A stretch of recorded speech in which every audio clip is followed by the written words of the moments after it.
लो आज फिर आ गई हूँ मैं एक नई क्राफ्ट लेके।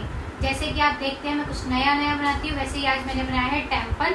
और आपको पता है ये टेम्पल मैंने किससे बनाया है, ये मेरा फेवरेट ग्लू जो कि आप सबको पता है मैं कौन सा यूज़ करती हूँ, पॉलीफिक्स। इसी के सहायता से मैंने हमेशा ही सारे क्राफ्ट बनाए हैं। तो चलिए ये भी बनाते हैं, देखते हैं कैसे बनता है। ये वाइट टेम्पल बनाने के लिए हमें कुछ चीज़ों की ज़रूरत पड़ेगी। आइए चलिए देखते हैं। कुछ ice cream sticks, Polyfix super glue और पॉलीफिक्स स्प्रे एक्टिवेटर, जो मेरे हर क्राफ्ट में ही आपको दिखाई देगा। इस एज अ कॉम्बो ये बहुत अच्छा रिजल्ट देता है क्राफ्ट में। तो चलिए देखते हैं इसकी सहायता से हम कैसे टेम्पल बनाते हैं।